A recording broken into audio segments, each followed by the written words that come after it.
जय हिंद। तो कल हमने क्या देखा था कि 1773 ईस्वी का जो रेगुलेटिंग एक्ट जो था वो हम बहुत अच्छे तरीके से हमने पढ़ चुका था। तो आज हमें पढ़ना है क्या, 1781 ईस्वी का जो संशोधन अधिनियम है वो हमें देखना है। अब एक बात हम आपको ये समझाते चलते हैं कि आखिर ये 1781 ईस्वी का संशोधन अधिनियम जो है आखिर क्यों लाना पड़ा, इसकी मजबूरियां क्या थी भाई लाने का।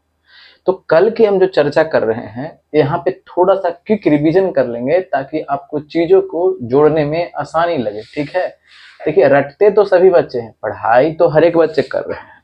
क्या सभी को संभव है सरकारी नौकरी, सभी को संभव है? अब खुद सोच करके देखिए, तो तरीका से पढ़िएगा तभी। ठीक है, चलिए कल हमने देखा था 1773 ईस्वी का जो रेगुलेटिंग एक्ट था उसको आज हम क्विक रिवीजन कर लेते हैं ताकि आपको यहां से कड़ी जोड़ने में आसानी लगे। ठीक है, इसमें क्या था कि बंगाल के जो गवर्नर था, ये बंगाल के गवर्नर का नाम बदल दिया गया था। क्या कर दिया गया था? तो क्या कि गवर्नर और जनरल कर दिया गया था। ठीक है, जिसमें क्या था, एक वो आपको मुख्य न्यायाधीश थे और तीन गो क्या थे आपको अन्य न्यायाधीश थे, जिसमें सर एलिजा इम्पे इसमें क्या बना था आपको मुख्य न्यायाधीश। यहां तक तो क्लियर है। दूसरा पॉइंट क्या था कि ये बंगाल प्रेसिडेंसी के अंतर्गत में ये बम्बई, कहाँ, बम्बई और एक ठो मद्रास, ये तीनों दोनों को किसके अंतर्गत में कर दिया गया था? ये बंगाल प्रेसिडेंसी के अंतर्गत में कर दिया गया था। यानी केंद्रीय प्रशासन की नींव पड़ चुकी थी, यानी चंगुल में अपना ऐसे ले लिया था। ठीक है, अच्छा फिर तीसरा सबसे इंपॉर्टेंट काम क्या था कि बोर्ड ऑफ डायरेक्टर का क्या किया जाता है? गठन किया जाता है। और ये बोर्ड ऑफ डायरेक्टर का काम क्या था कि सैन्य, राजस्व और नागरिक ये तीनों पर नियंत्रण रखना और इसकी जानकारी कहाँ देना था? ब्रिटिश गवर्नमेंट को देना था। ठीक है, बोर्ड ऑफ डायरेक्टर के माध्यम से। और एक और इम्पॉर्टेंट काम क्या था? एक और इम्पॉर्टेंट काम ये था कि इसने रिश्वत, यानी जो कर्मचारी, जो ईस्ट इंडिया कंपनी के जो कर्मचारी था, जो रिश्वत लेता था, जो घूसखोर था, वो सभी के सभी को क्या कर दिया गया? बंद कर दिया गया इसमें। ठीक है, ये आपको इंपॉर्टेंट चीज है। यहां तक आप कल हमने देखा था 1773 ईस्वी का रेगुलेटिंग एक्ट में। अब हमें समझना है 1781 ईस्वी का संशोधन अधिनियम। आखिर ये संशोधन अधिनियम क्यों बोला गया? संशोधन का नाम ही पता चल रहा होगा, इसे एक्ट ऑफ सेटलमेंट के नाम से भी जाना जाता है। तो एग्जाम में पूछा यह भी जाता है कि एक्ट ऑफ सेटलमेंट कब आया था? तो एक्ट ऑफ सेटलमेंट कब आया था? तो 1781 ईस्वी में। आखिर जरूरत क्या पड़ गया इसे लाने का? सबसे पहले हम रीजन को समझते हैं। देखिए 1773 ईस्वी के जो अभी जितने भी जो प्रावधान थे, मुख्य प्रावधान जो थे, कुछ प्रावधान ऐसे थे जो 1773 ईस्वी के रेगुलेटिंग एक्ट में नहीं थे, यानी कुछ खामियां रह चुका था। और इस खामियों को पूरा करने के लिए, यानी भरने के लिए एक और अधिनियम लाया जाता है। कब? 1781 ईस्वी में। ठीक है, ताकि जो 1773 ईस्वी में जो आपको खामियां रह चुका था उस खामियों को क्या किया जा सके? फुलफिल किया जा सके। और इसी के चलते इसे एक्ट ऑफ सेटलमेंट कहा जाता है। ठीक है, किसे कहा जाता है? Act of settlement. यानी 1781 ईस्वी में जो अधिनियम बन करके आया, इसीलिए इसे एक्ट ऑफ सेटलमेंट के नाम से जाना जाता है। 1781 का संशोधन अधिनियम भी कहा जाता है। ठीक है, तो देखिए इसमें कई बार क्या होता है कि जब, अब पहले क्या था कि कुछ सिलेक्टेड चीज पढ़ना था, ठीक है, वहीं से बार बार एग्जाम में क्वेश्चन पूछे जाते थे। लेकिन अब क्या है ना, थोड़ा सा चारों तरफ से क्वेश्चन पूछा जा रहा है क्योंकि अब कंपटीशन काफी ज्यादा बढ़ चुका है। ठीक है ना, तो एग्जामिनर भी अपना दिमाग बढ़ा रहा है। ऐसा नहीं कि एक ही चीज को बार बार इतना बार पूछे। आप देखते होंगे कि अब उस तरीके से क्वेश्चन नहीं पूछे जाते हैं। ठीक है, क्वेश्चन का आप लेवल देख ही रहे हैं कि कहां तक पहुंच चुका है। तो इसमें जो प्रावधान था उस प्रावधान को हम देखते हैं। ठीक है, 1781 ईस्वी का जो संशोधन अधिनियम है उसमें प्रावधान पूछा जाता है, उस प्रावधान को हम यहाँ पे देखते हैं। देखिएगा पहली बात क्या है समझते हैं। 1773 ईस्वी में हमने एक चीज बताया था, गवर्नर के बारे में बताया था। ये गवर्नर जो था, इस गवर्नर का नाम बदल करके क्या कर दिया गया था भाई साहब? तो एक गवर्नर जनरल कर दिया गया था। ठीक है, और हमने ये भी बात बताया था आपको कि गवर्नर जनरल की सहायता के लिए एक कार्यकारी परिषद बनाया गया है, बनाया गया था ना।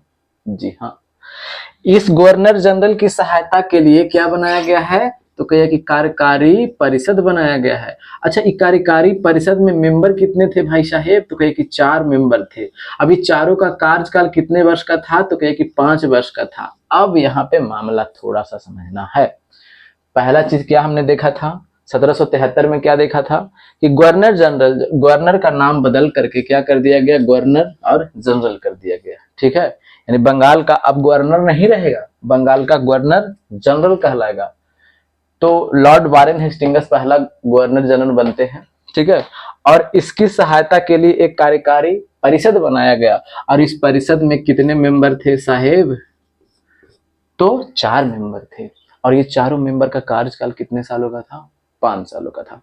अब यहीं पे, अब ये गवर्नर जनरल और ये कार्यकारी परिषद है, इस दोनों को, किसको, गवर्नर जनरल और ये कार्यकारी परिषद, दोनों को हमने बताया था ना कि 1774 ईस्वी में, 1773 ईस्वी के रेगुलेटिंग एक्ट के माध्यम से ही 1774 ईस्वी में एक उच्चतम न्यायालय का स्थापना किया जाता है। याद आ रहा है, कुछ याद आ रहा है ना। 1774 ईस्वी में 1773 के रेगुलेटिंग एक्ट के माध्यम से ही उच्चतम न्यायालय का स्थापना किया जाता है। तो होता क्या है, 1781 का संशोधन अधिनियम में कि गवर्नर जनरल, यानी गवर्नर जनरल और कार्यकारी परिषद जो है, जो काउंसिल जो है, कार्यकारी परिषद, उसको, किसको, यानी जो सुप्रीम कोर्ट, उच्चतम न्यायालय, उस समय कलकत्ता में जो स्थापना हुआ था 1774 ईस्वी में, उसको, ये दोनों को क्या कर दिया गया, दोनों को बरी कर दिया गया। मतलब यानी आप कुछ हो काम कीजिए, गवर्नर जनरल और ये काउंसिल जो 4 मेंबर थे, आप कुछ भी काम कीजिए, आपका मामला उच्चतम न्यायालय यानी सुप्रीम कोर्ट में नहीं आएगा। हम आपको अपने क्षेत्राधिकार से मुक्त करते हैं, आप स्वतंत्र हैं करने के लिए। जैसे में यही अभी की बात कर देते हैं कि अभी प्रधानमंत्री या राष्ट्रपति कुछ भी काम करे और उनका मामला सुप्रीम कोर्ट में नहीं जाए, तो समझ सकते हैं कि तानाशाही कितना ज्यादा बढ़ जाएगा, से बढ़ जाएगा ना। तो बस वही मामला था यहाँ पे।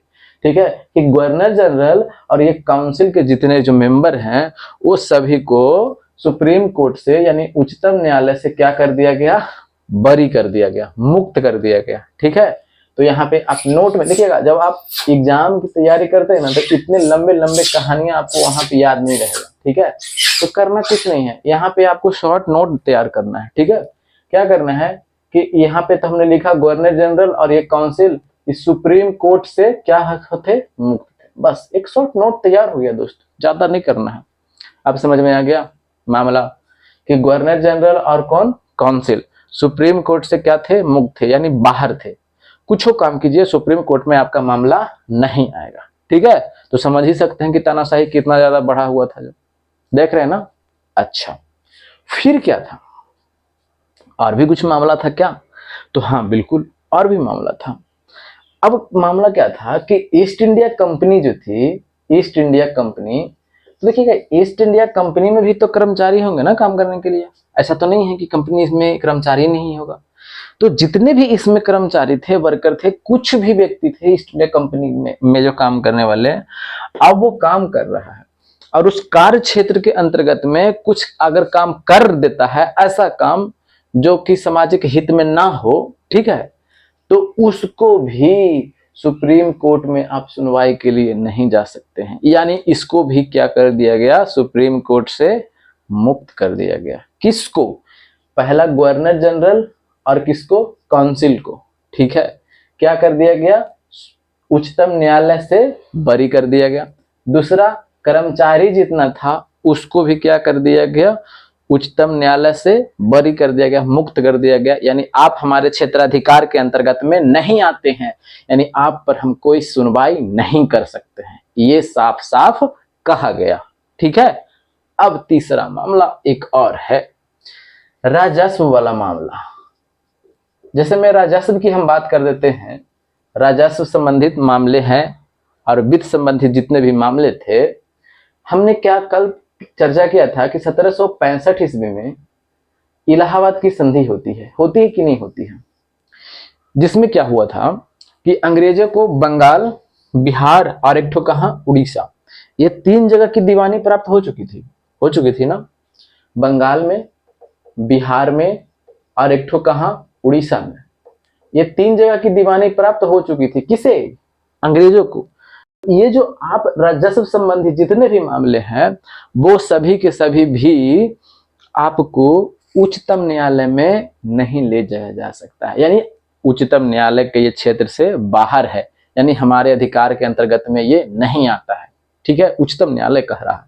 तो ये तीनों के तीनों जो है उच्चतम न्यायालय से क्या है, मुक्त है। अब समझ में आ गया? यहां तक तो कोई दिक्कत तो नहीं है यहां तक। अब यही चीज आप रटते तो भूल जाते कि नहीं। अब शॉर्ट नोट बना हुआ रहेगा तो अब चीजों को पढ़िएगा और आप पूरा का पूरा कहानियां आपके दिमाग में चलेगा। ठीक है, रटने के लिए भाई ना 10 साल से कितना रटने के लिए रट रहा है। ठीक है, तो कुछ काम नहीं आएगा। जब एग्जाम में प्रेशर बढ़ेगा ना दोस्त, तो आसान क्वेश्चन जब गलत करके आइएगा ना तो खुद को लगेगा कि का करे। ठीक है, अब देखिए, अब अगला मामला हम देखते हैं। यहां तक तीनों तो समझ में आ गया। अब मामला क्या था और क्या जोड़ा गया था जो, ठीक है, बात करते हैं हिंदू की और बात करते हैं मुस्लिम की। जैसा कि अभी भी जानते हैं कि हिंदू के लिए कानून अलग है, हिंदू समाज में जो विवाह शादियां होती है और उसी के तहत में जिसमें वैवाहिक संबंध में जो आपको फैसले सुनाए जाते हैं, और ये मुस्लिम में जो वैवाहिक संबंध में जो फैसले सुनाए जाते हैं वो अभी भी अलग है। ऐसा तो नहीं है कि नहीं अलग है। तो इसीलिए यूसीसी की मांग हो रहा है ना। ठीक है, तो आप ये कमेंट करके बताइएगा कि यूसीसी जो आज़ादी के पहले से लागू था वो कहाँ लागू है। ठीक है, और अभी जो आज़ादी के बाद से प्रथम बार जो लागू हुआ है वो कहाँ लागू हुआ है। ठीक है, चलिए अब देखिएगा, ये हिंदू और मुस्लिम की बात करते हैं। तो हिंदू के जितने भी मामले आएंगे, यानी किसमें, सुप्रीम कोर्ट में, उच्चतम न्यायालय में हिंदू के जितने भी मामले आएंगे वो हिंदू के विधि या नियम से उसके मामले तय किए जाएंगे। और ये मुस्लिम के जितने भी मामले आएंगे तो मुस्लिम के जो विधि और है उससे इसके मामले क्या किए जाएंगे, तय किए जाएंगे। ठीक है, यहाँ तक तो कोई दिक्कत तो नहीं है। अब आते हैं प्रांतीय न्यायालय। अच्छा, प्रांतीय न्यायालय क्या होता है? जैसे हम अभी बात करते हैं सेंट्रलाइज गवर्नमेंट जब सुनते हैं ना, देखिए जैसे मैं अभी हम देखते हैं एक छोटा सा हमने मैप लिया इंडिया का, यहाँ पे सुप्रीम कोर्ट है, तो सुप्रीम कोर्ट उच्चतम न्यायालय है ना। तो प्रांतीय न्यायालय यानी जो राज्य में न्यायालय है, जिसमें पटना में एक न्यायालय है। ठीक है, पटना में एक क्या है, आपको न्यायालय देखने को मिल जाता है। ठीक है, तो पटना में आपको देखने को मिलता है, फिर इलाहाबाद में, इसी तरह से आपको पंजाब में जो है, फिर उसी तरीके से आपको तमिलनाडु बोलिए, केरल बोलिए, सबका अलग अलग राज्य का एक न्यायालय है ना। जी हाँ बिल्कुल, तो उसी को तो हम प्रांतीय न्यायालय बोलते हैं। ये प्रांतीय न्यायालय जो है, ये कौन प्रांतीय न्यायालय, ये प्रांतीय न्यायालय जो अपना अपील करेगा ना दोस्त, अपील ये कहाँ करेगा, तो गवर्नर जनरल इन काउंसिल में करेगा। यानी ये जो प्रांतीय न्यायालय जो है अपना अपील कहाँ करेगा, यहाँ कहाँ करेगा, तो ये काउंसिल में करेगा। अब हमको ये बताइए भाई कि सुप्रीम कोर्ट के अंतर्गत में अभी क्या है, सुप्रीम कोर्ट के अंतर्गत में आता है, लेकिन ये जो है ये प्रांतीय न्यायालय कुछ भी मामला इसको अगर आता है तो इसका अपील कहाँ करेगा, गवर्नर जनरल इन काउंसिल के यहाँ। और इसके नियम यानी प्रांतीय न्यायालय के नियम भी कौन बनाएंगे, प्रांतीय न्यायालय के नियम भी कौन बनाएंगे, तो यही गवर्नर जनरल इन काउंसिल ही बनाएगा। कौन, तो गवर्नर जनरल इन काउंसिल ही बनाएगा। तो एक बार अब हम क्विक रिवीजन कर देते हैं यहां तक, ठीक है, ताकि आपको याद हो जाए। देखिएगा अच्छे तरीके से हम देखते हैं।